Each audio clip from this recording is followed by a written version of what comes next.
Hello and welcome to Sean White's Solar and Energy Storage Podcast. Today we have a special guest, Cameron Fearey. He has the NABCEP PV Installation Professional. That's the PVIP certification. That's that super hard NABCEP exam. It's the hardest one, unless you consider the new NABCEP certification exam, which is the ESIP, which stands for Energy Storage Installation Professional. So Cameron is in New York. He's sort of in New York City. He's sort of close to there. And hello, Cameron. Welcome to the show. Hey, Sean. Thanks for the introduction. So let's talk a little bit more about you and kind of what you've been up to and stuff like that. So you've got a company, you're an owner, and it's called Indent Builders. Yeah, and I'm a New York Sun company. So that means that I have my acceptance from the state. They have sun in New York, really? Yeah. I'm just joking. That's acceptance from the state. Maybe you can tell us a little bit more about what that is, because there's so many states. What is there, like 52, if you include Washington, D.C. and Puerto Rico? And what does that mean, the New York Sun program? So just like other states have their own state incentive programs or management for solar, in New York, we have NYSERDA, which is the New York State Energy and Research Development Association.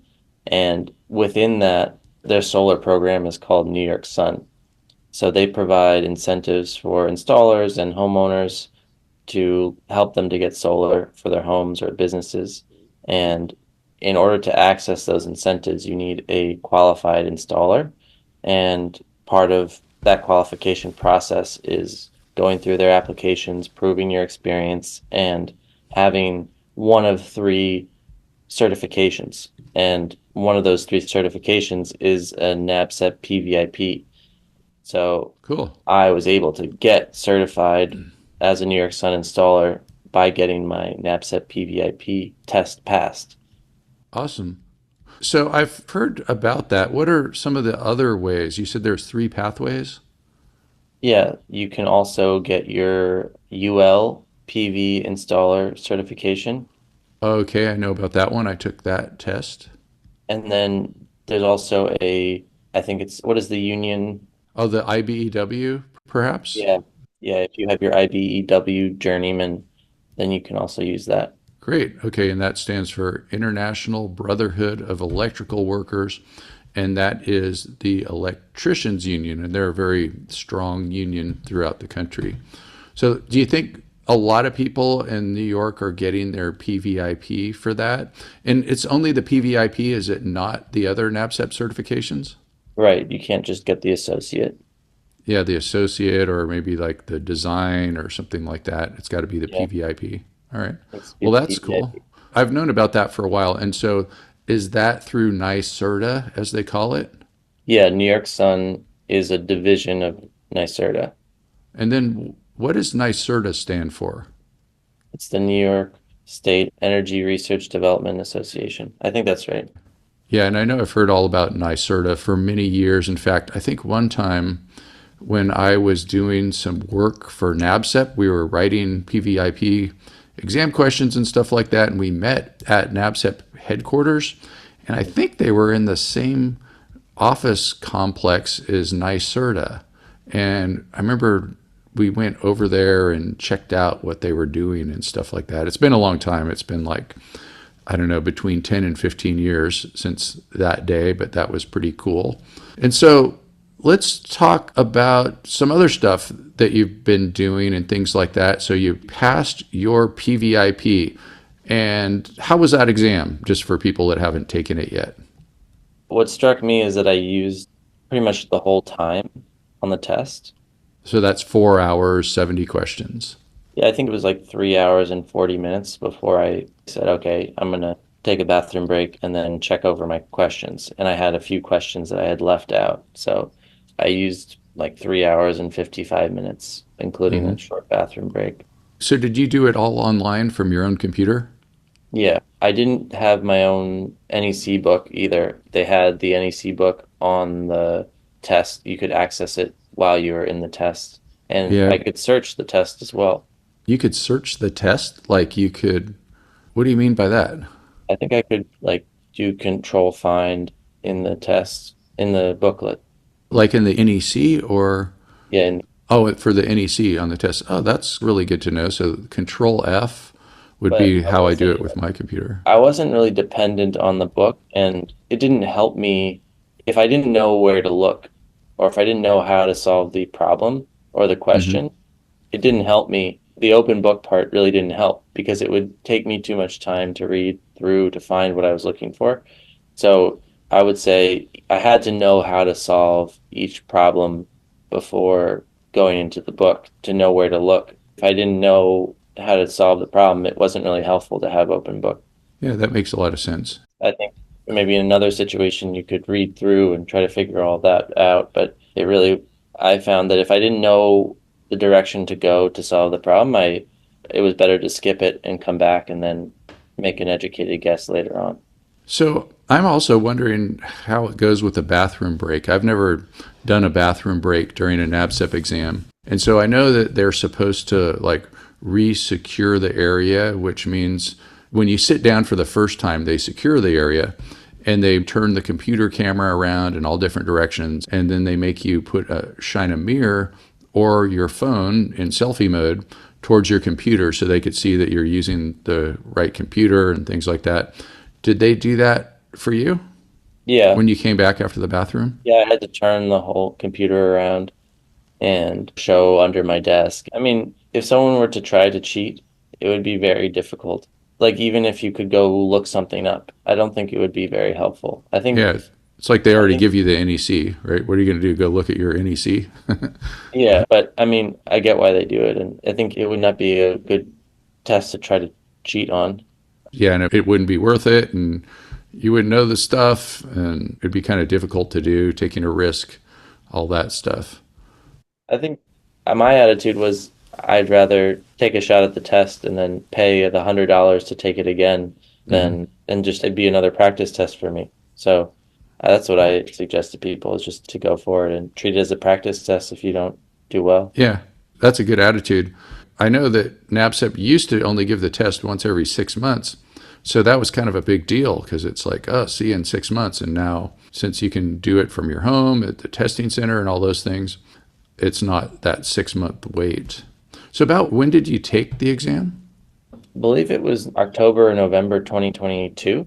Great. Yeah, and I remember how we met, and it was kind of interesting. And you gave me a call. I don't remember when that call was, but of course it was before the time you took your test.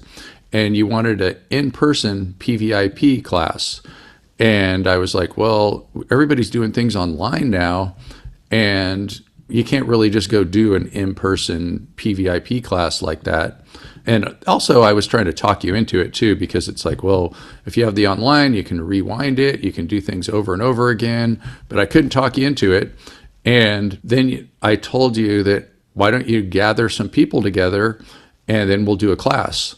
And that's what happened. And I thought you were like very ambitious towards getting to do that. And you brought together a classroom full of people. And in fact, you didn't have to even pay for the class yourself because that was just part of the deal. You went and found all these people and rounded them up. And Ironically, I had already paid for your class online. oh, okay. Well, good. I bought the Heatspring class and Uh-huh. then I was like, I want to do this in person. I want that experience. Yeah, and so we did a class, and the requirement for education is 58 hours. And so over 2 weeks, we did 58 hours, and it was in Dobbs Ferry. And what's the name of that county again? It's Westchester County. Westchester County. Yeah, that's right, because a lot of people know about Westchester County. And we did it in a library. And I remember, too, that it was not too long after COVID. And so the librarians and things were coming in, making sure people were wearing masks. And then after class every night, we went out for dinner. And it was just a fun experience. And I still see the people around that were in that class. So I got to hand it to you, too, for organizing that and setting it all up and making that happen. That was pretty good. And then you passed your test. So also awesome. Good for you. So that was great. And so maybe what we're going to do here too is just kind of talk a little bit about the NABCEP exams and also just letting people know that I have online classes through Heatspring that prepare people for every NABCEP certification exam that has to do with PV and energy storage. There are a couple of NABCEP exams that have to do with solar thermal and wind that I don't have exam prep classes for, but I don't know anybody that's even taken those exams. It's a different paradigm. Solar thermal has just gone out of style, and small wind also has gone out of style. Doesn't really pay off when compared to other things like PV because the price went down so much. And then there's that new energy storage installation professional exam that we just met. So anyway, we just mentioned too that there was the PVIP exam, that's PV Installation Professional, and I always recommend that people take that exam. First, I recommend they take the PV Associate exam. And Cameron, did you take the Associate exam? No, I didn't. All right, so Cameron, one thing I was going to ask you is, besides what we already talked about as far as the NABCEP PVIP helping you out with the New York State requirements, how has the NABCEP PVIP helped you for other things? So before I got into this class with you, I was doing maintenance, I was doing troubleshooting, I was doing design. I was already involved in the operations of a solar company. And I just was learning how to do these things on the fly. And I was learning from other people who weren't NABCEP certified. I was learning from electricians. I was learning from people in the field. I didn't have a great sense of the NEC from like a trusted source. Coming in, I had some experience with design, especially with that. That was the thing I noticed. What had the biggest translation was doing the electrical line diagram design.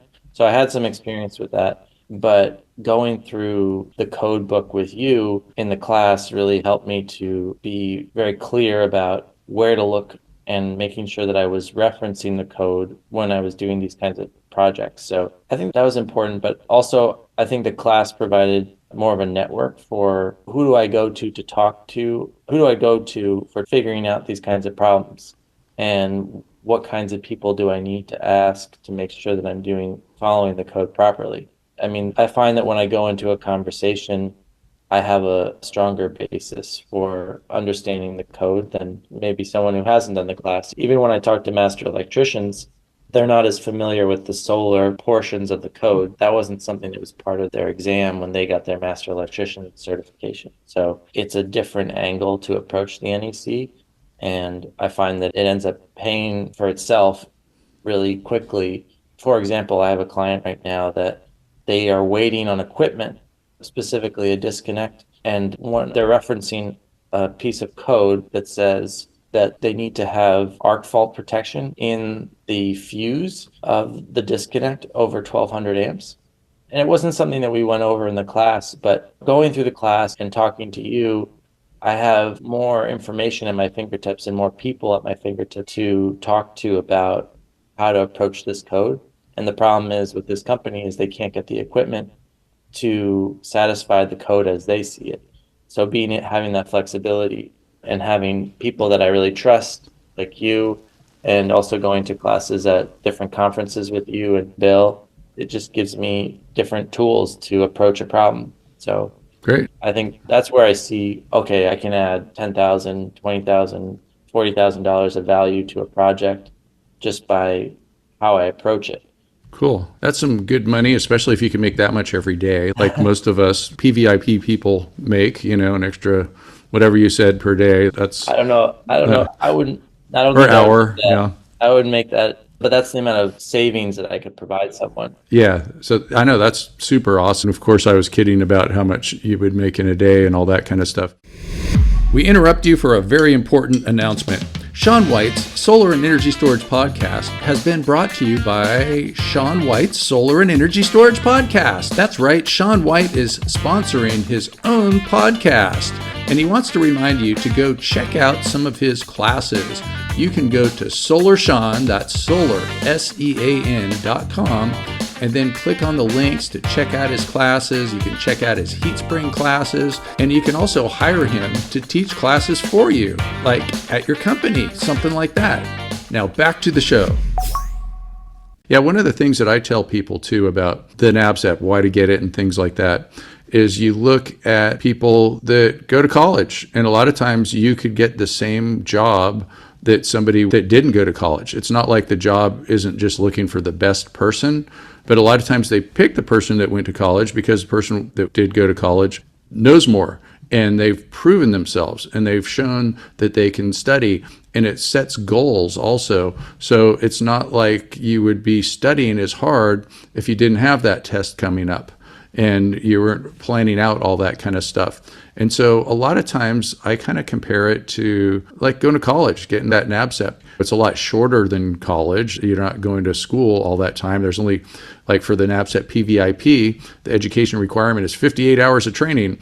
And anybody's going to study a lot more than 58 hours to pass that PVIP exam, unless maybe they're already an engineer, been working in the solar industry for 10 years. Then they might not need to study at all, because there's some people that just know a whole ton of stuff already. But for the most part, a lot of these people wouldn't have studied so hard, and they wouldn't know all of that information. So Yeah. it's like setting some goalposts and things like that. And then plus, when you talk to people in the industry, or if people are trying to get a job or anything, they go, oh, I have the PVIP. Immediately, they're going to go, wow, this person really knows their stuff. In fact, even the PV Associate, which is way easier than the PVIP, at least it means something. And a lot of people are just impressed by that. And it's not anything bad. There's a lot of people that are bragging about their PVA, their PV Associate, and it really does make them a lot more qualified for the job, just knowing that they know what an IV curve is and what voltage and current and power and energy and all that kind of stuff. It sometimes amazes me that there's people in this industry that don't know the basics. They don't know the difference between volts and amps, and they've been working in this industry for a while. It's like, come on, give me a break. And they're like, well, I just answer the phones. But a lot of times the people that are answering the phones would be a lot better for their company if they did understand the basics. And a lot of times too, I just say that the average person that takes the associate exam, it's about a week's worth of your time to get that information that helps you pass that exam. And it's totally worth it. It's like the best investment that there is. The best investment, I always said, is the investment that you make in yourself, in education. Like, you don't go bankrupt someday and they go, we're going to take that knowledge out of your brain. You're going to always keep that, but they could take your house, they could take your bank account. Just like somebody cuts in front of you and you rear end their car and somebody gets hurt, it's like that could cost you $1 million. And it wasn't even your fault, but it's just bad luck.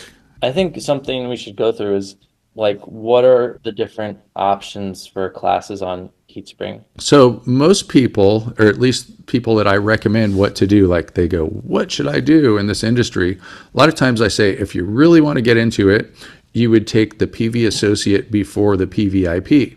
And then when people even ask me the question, should I just do the PVIP and forget the Associate? And a lot of times what I tell them is that it's a good idea to take the PV Associate first, just because it gets you familiar with the NABCEP testing platform. And if you do pass the Associate exam, then you get 18 hours of credit towards your PVIP. So it just seems like a pretty good way to do it. And the only difference in cost is $150 to take the associate exam. And there's all these different pathways that we have too. Maybe what I'll do is I'll just talk about some of these different PVIP bundles that we have over here in Heatspring. And so the first PVIP bundle that we have is one that would not include the associate. I'll just mention that one. And a lot of people do that one. And so they don't have to do the associate exam. And there's an 18-hour solar PV boot camp and a 40-hour advanced PV certification training class. And they will take both of those. And that 18-hour solar PV boot camp is very similar, almost the same as the PV associate exam prep course. And it's just registered with NABCEP differently.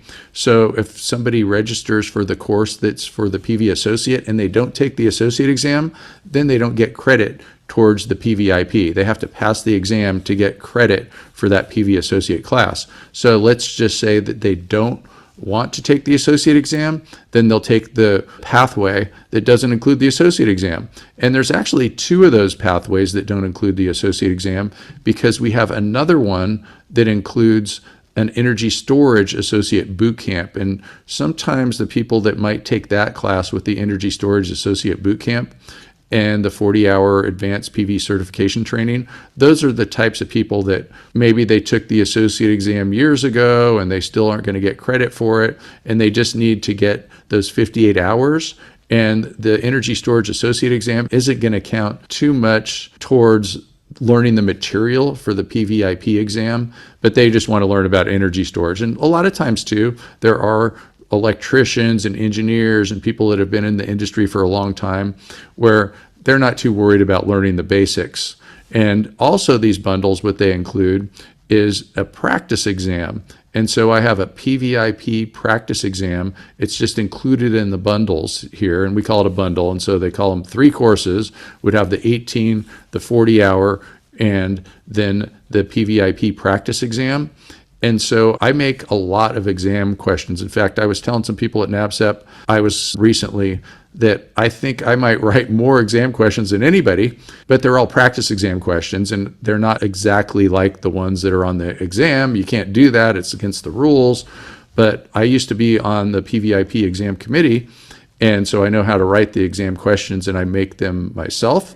I'll just sit down and make some exam questions. And then also I make detailed explanations, which I think are very valuable.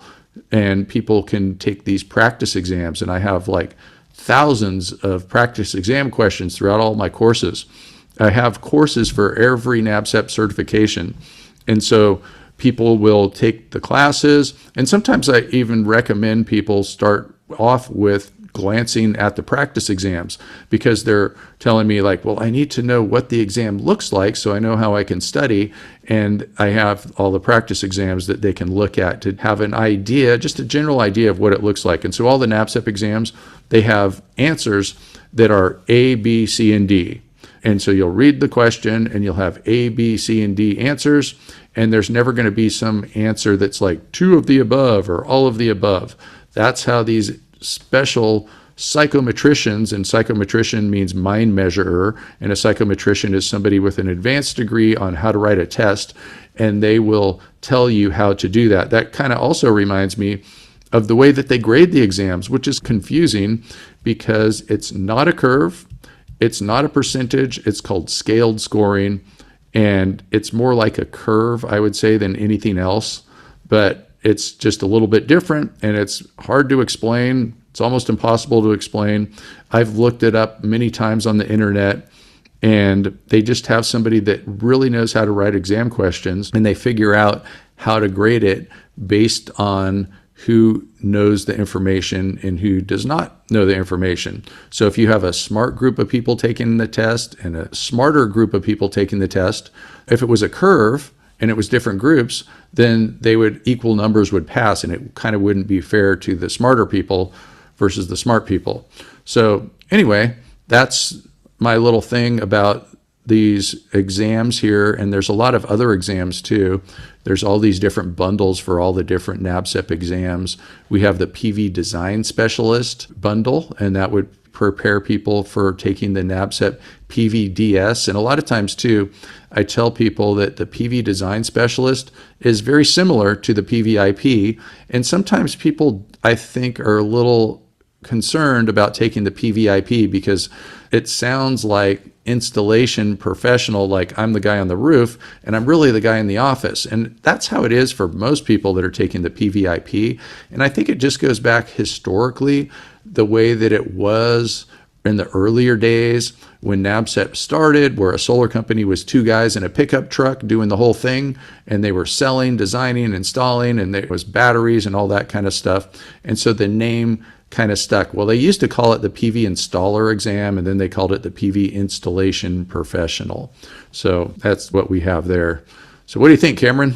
Yeah, I think just I want to simplify what people are looking at or what we're talking about here. I mean, there's the PV Associate, and then there's a whole bunch of other certifications that are kind of in between a PV Associate and a PVIP.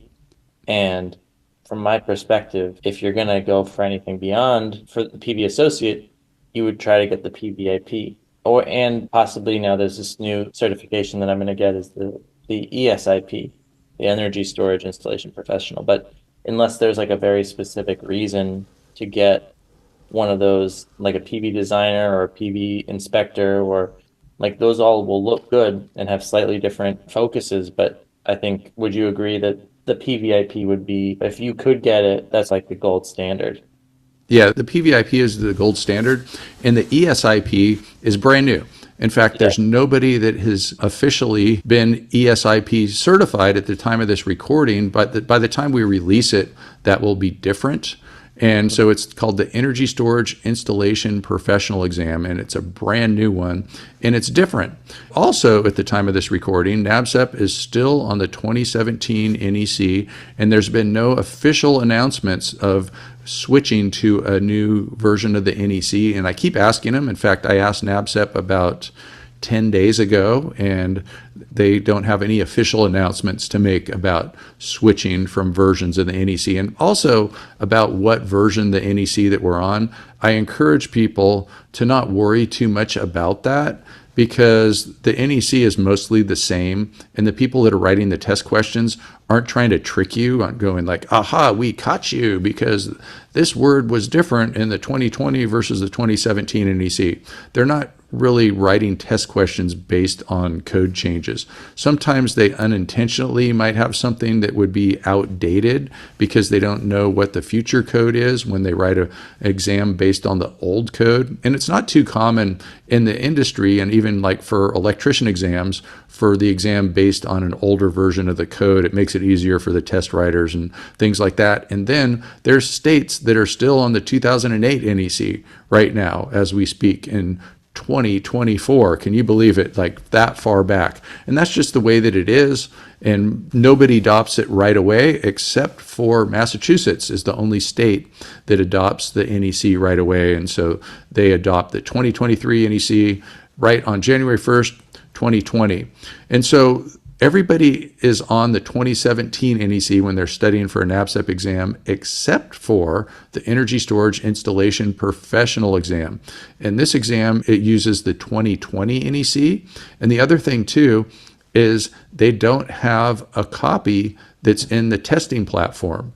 So you have to bring your own, and you're supposed to bring an NEC code book, not an NEC handbook, and it's not supposed to have any tabs in it. It's not supposed to have anything but highlighter in it, and you can bring that with you to the exam. And when the proctor is looking at you through your webcam, if you're taking the exam at home, they want you to hold up the book and flip through some pages just to make sure that you're not doing handwriting in that NEC, or there's not tabs there or anything like that. And then there's also two other books that you can take with you.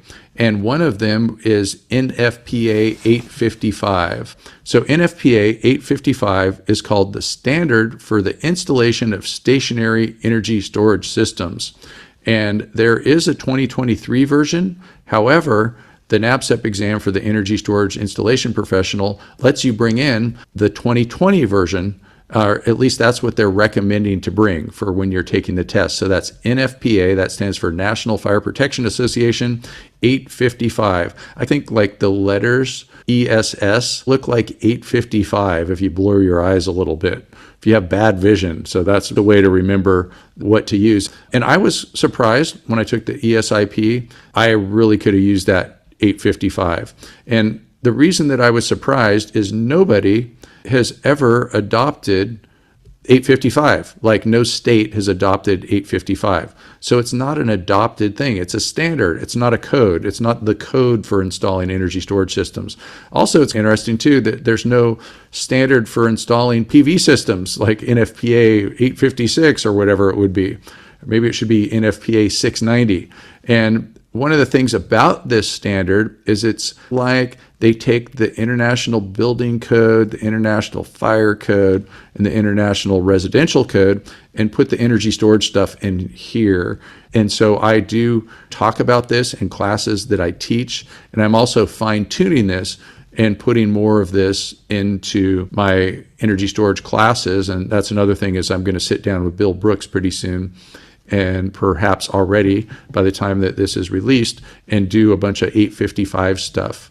And it is not something that's adopted. It's something that might be used when somebody installs an energy storage system. Like, so if there's an EPC and they have a contract to install a big energy storage system, they might be required by that contract to do it according to 855. And a lot of times the 855 stuff is also incorporated in the building and fire codes. Like I said, the ICC codes, which are published by a different organization. So we call it the ICC codes for the International Code Council, and they compete with NFPA, the National Fire Protection Association. The most widely adopted code probably in the world is NFPA 70, which is the National Electrical Code.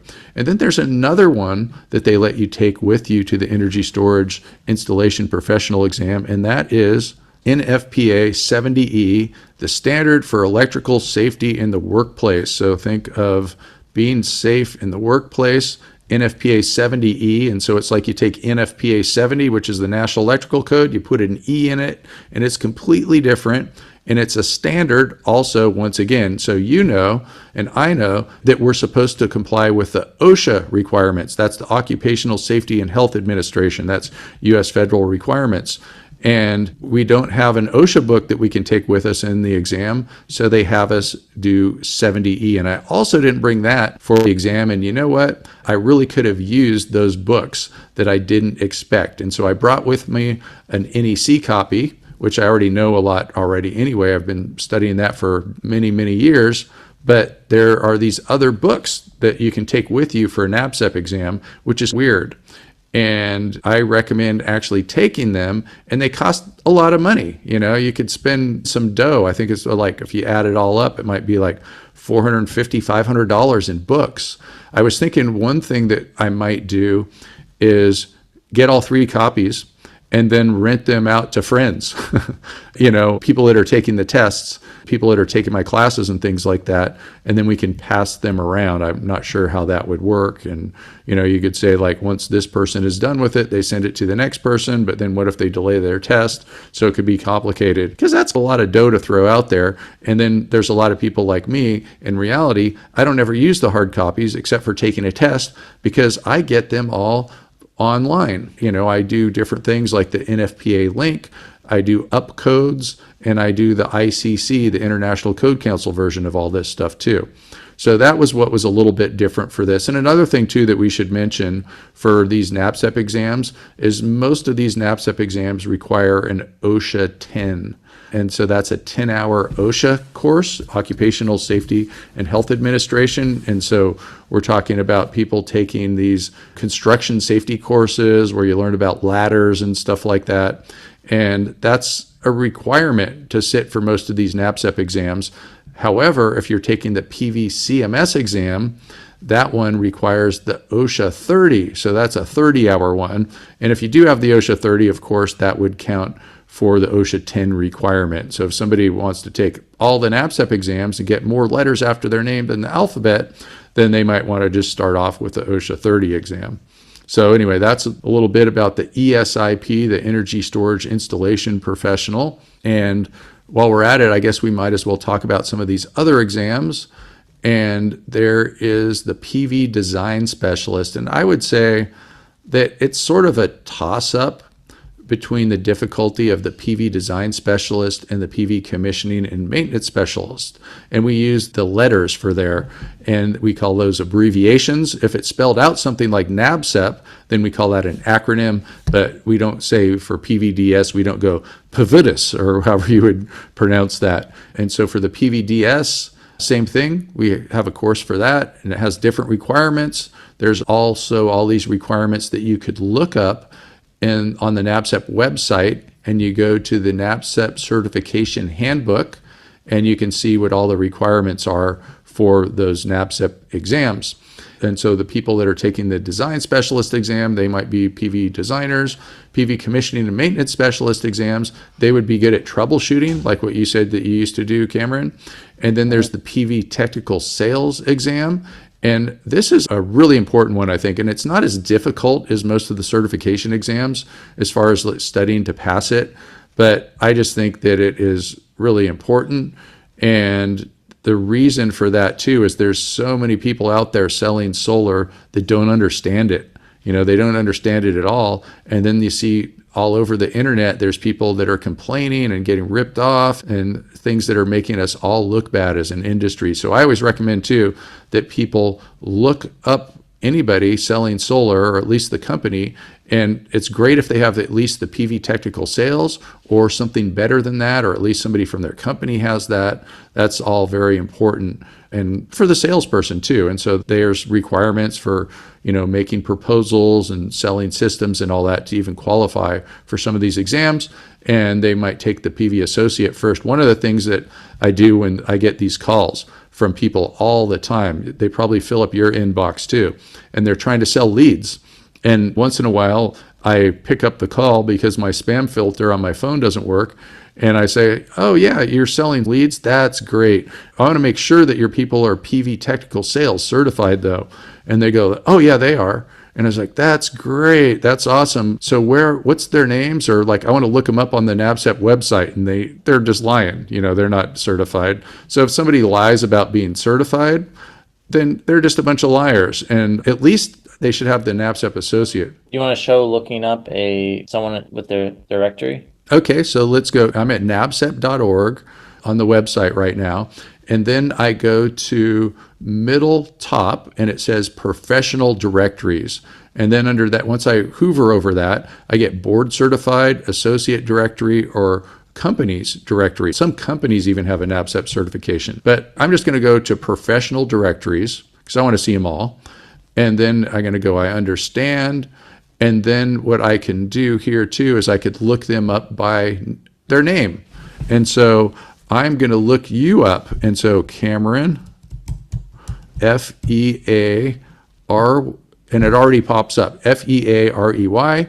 And so I can see you right here. So you see how quickly that went up. And you can also do it by zip code. You can do it by city. You can do it how far away somebody is. And so it has you listed, it has your number, and then it even has a contact button too. So if somebody wants to contact you, they would fill out this form and you would get an email. Yeah. So, I went on here the other day because I'm looking to hire a PV associate. And what was really nice is that I could go through and click on PV associate directory, and I could filter by how far away they were. So I'm in New York, so I put my radius at 5 miles, and I could see all the different PV associate people within 5 miles. And last week, I interviewed someone who had their PV associate, and something I found was that it's someone who gets their PV associate normally isn't somebody who just decided they want to do solar and then got their PV associate the next week. Normally, they're people that have been in it and they realize this is something that's worthwhile. And so what I found was that he had a lot more experience than just the PV associate. He was able to do modeling for commercial projects, and that was really interesting. And I'm going to work with him on modeling commercial projects in the city now. And I was hiring people who didn't have their PV associate, and now I've been starting to reach out to people on here because it's such a good foundation to have someone to work with. I mean, even if it's just on permitting, having that background, it's so helpful for, even if someone costs more money, it's really helpful for just getting the ball moving. Someone who knows what we're talking about when we talk about just basic electrical or basic design. It's really helpful for having someone to have just to hire for administrative work. So yeah, it's a very exclusive club. People that have passed NABCEP exams, and we're in tight with each other. So I just did a search for New York City for the PV associate, just kind of like what you were talking about. And there's a ton, but that's because New York City is a big city, so there's a whole lot there. But it starts off with the one that's closest and the one that's the next farthest away. So I guess when you enter New York City, it's got to pick some spot. I'm not sure what street it is or anything like that, but it does have people that are like 0.16 miles, 0.74 miles. But if I entered where I am, I could go just my zip code. And so I live in a place called Orinda, and I can see the people that have the associate and how far they are away from me. So I'm the only person in my town, and then I could see there's somebody in the next town over called Lafayette, and then over the hill there's a bunch in Oakland and Berkeley, and so I can see all of these different people and how far away they are. And I've actually gone on here too, and I've been looking for people to help me translate classes. And I did a search for Mexico. And I found people in Mexico because I was like, well, people in Mexico are going to be good at translating. And so now there's people that are translating my classes into Espanol, amigos. And that is going to be awesome. We're going to make a big announcement when that gets finalized and we have a product that's ready to go. But it's really fun, and I have multiple people working on different lessons too. So there's a lot of people that speak Spanish, and especially in this industry, so it'll be great to have that work. So That's awesome. In terms of the other courses, I think, could you say a little bit more about this technical C&I sales certification? Yeah, so we're talking about PV technical sales, and what we have is different pathways. And we have one pathway for the technical sales that has classes from not just me, but also from my buddy Tim. And so Tim Montague is teaching the C&I course right here, and that's part of the package. And so C&I stands for commercial and industrial. And also Tim's got a podcast too, so people are listening to us on a podcast, and you can look at Tim's, and it's called the Clean Power Hour, and he's a lot of fun. He's had me on his podcast a few times. And so there's different pathways. And so there's some pathways that just have me, some pathways that have different people for the PV technical sales. There's other ones too. There's classes like for the PV installer specialist certification. There's not a whole lot of people that have taken that one. The PV system inspector certification, that one's for inspectors. I have a pathway for that. I have some pathways that aren't even preparing people for exams. There's one pathway that has me doing some of the classes that's an FAA class, and they have a drone pilot who's actually a real pilot too. I'm actually a real pilot too. I could fly an airplane. Can you believe that? Would you trust me? Would you let me fly you over the bay, the San Francisco Bay? I've done it. I've flown over the Golden Gate Bridge all by myself. And so you learn about airspace and all that. Drones are a big thing in all kinds of industries, especially solar. It's pretty neat. You can determine shading, site surveys. You can have infrared cameras to figure out where there's problems with solar modules and all that kind of stuff. Then there's another one. You mentioned the UL certification. And so UL certification, I would say, sort of competes with NABCEP, but NABCEP's won the game. Not too many people know about UL solar certification, but I took that exam, and I have a class that prepares people and practice exams and all that kind of stuff too. So there's a whole lot of different of these bundles that we have for all these different things. And of course, people can take the classes all by themselves. And I know too, Cameron, that you have sent a lot of people over to take these classes. Yeah, when I hire installers or subcontract installers, one of the first things I ask them, or within a few minutes, I'm asking them, what's the 120% rule for a backfed breaker? Uh-huh. And if they don't know that, I know that, like, best case scenario, they're just like a handy installer. They don't know why they're doing things the way they're doing them. So Yeah, you know what I've noticed a lot of times too is there are a lot of really good installers that don't understand any of this stuff, but they're really good at like putting racks together and flashing and all that kind of stuff.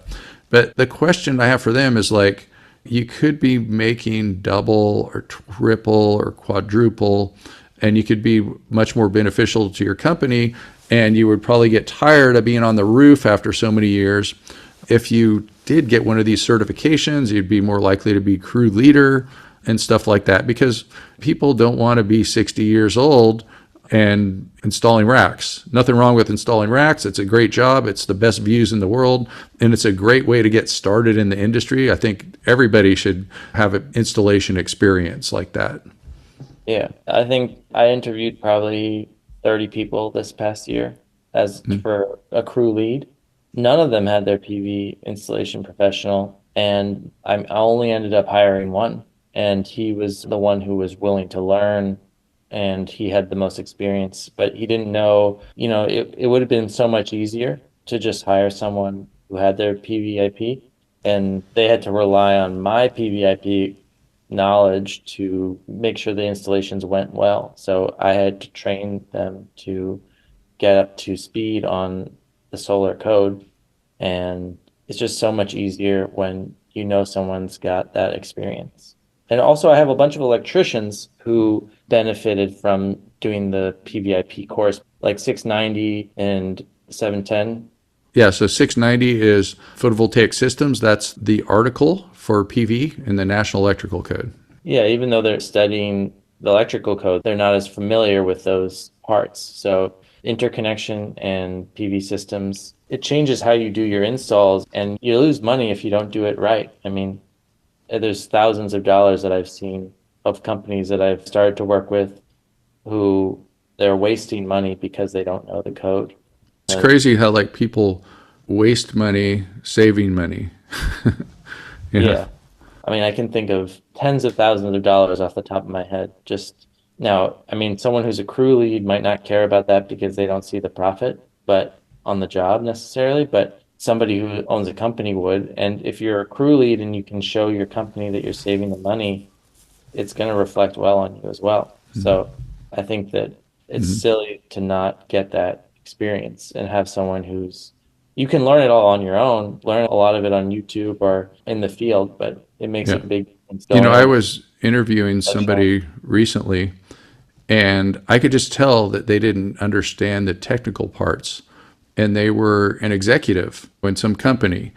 And it was a little bit probably embarrassing and things like that too, because they didn't understand the basics of what their company was doing. And so I think that it's super important too that the people that have these business degrees and they're like professional C-level executives and things like that, that they understand at least the basics. Yeah. So everybody from the guy on the roof, person answering the phones, the C-level executives. And another thing too is like, I can tell when there's like a good company, the type of company that is going to get no complaints versus a company that's just trying to make a quick buck. And the really good companies, they'll send their people to take the NABCEP exams because they want to make sure that they have the best people. And also those kind of companies like that too, where the people will stick around the longest because their companies are taking care of them, they're paying for their education, and that's just really good for everything for the company. It's like that one investment. They can't steal from you yet. Put some electrodes in the brain maybe, but we're working on it. I have some people who have actually taken the course or have bought the course, but they haven't followed through and taken the test. I think they're right there on the edge. And I think that, what would you say to someone who's, they're right? I get some people too, like on all levels. Like it could be like the super beginner level of somebody that's like didn't finish high school and they're really afraid of taking a test. And a lot of times I go and I teach these classes for workforce development type of class. It's grant driven and things like that. And I'll be like, you're going to qualify for the test, tell them the rules. Once you sign up for the exam, you have 6 months to take it. You don't have to sign up for the exam right away. You could wait a year and things like that. But like, I've never seen anybody wait a year and then take the test. Like they're going to forget more than they learn. And a lot of people have good intentions that they're going to study all the time, and then they just don't study all the time. I do see people also that are like really good solar designers, and they sign up for the class or their company signs them up for the class, and they don't do it because they're too busy. And so one of the things that they can do is they can extend it. And so the class, on the Heatspring class, it lasts for a year, like everything lasts for a year, and then it's $19 a month to extend it. And so we do get a few people out there that extend it for the $19 a month. Or if they say they went 2 years, I think they can just pay $19 for the next month. And so there's ways to bring it back to life. And I'm always updating the courses and things too. And I even have the courses, even if somebody finishes the class and they get the certification, they can go back and look at their class for up to a year without even having to pay the $19 a month. They call that the membership. And another thing too is when companies do it, they'll have somebody that can look at what they're doing, like their director of education or whatever you might want to call it. And then that person can say, hey, Cameron, I see that you're not really moving forward with this course. And that also just gives people an incentive to move forward with something because they know somebody's watching them.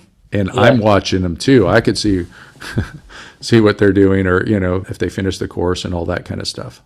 When I approach any new job that I'm doing these days, I don't think it's not as important that I memorize the data from the exam as that I have my process for figuring it out, because there's still stuff in the code books that I haven't memorized. I think even really good Right. master electricians haven't memorized everything, but if they have a process, a Yeah, I've connection. never met anybody that memorized everything. Like even anybody that could memorize all the individual articles, or I should say sections in 690, like 690.12 rapid shutdown, but could list those off. One time I made some flashcards and sort of did it.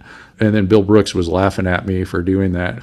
That's why we have books. It's like when they first invented the calculator, it was considered cheating to use a calculator on an exam. And now it's what you just use a calculator on an exam, unless you're in third grade or something, doing your times tables. Yeah, what are you looking for? How do you solve this problem? How do we solve having a disconnect in outside when there's no place to put it? I think any of those situations in a real life scenario have a significant financial impact. And so I don't think that the memorization is as important as being able to figure it out. And I think any of these courses give you context to figure out these problems in a way that makes sense. And then you can just build on that. Like if for me, I'm always looking for new equipment, new products to make the job more cost effective or higher performing. So I think this gave me a really good foundation to figure that out and to know what I'm looking for and to see how I can comply with the NEC, or sometimes I need to comply with the utility. And that's what this course really gives you a great foundation for, especially PVIP. Awesome. So I think we covered a lot of stuff except for our Italian class. Can you believe it? We have an Italian class that is a translation of the NABCEP PV Associate Boot Camp. So all those people out there that are speaking Italian, there you go. We've got the class for you. It's translated by my good friend Giulia Soriano, if I'm pronouncing that right.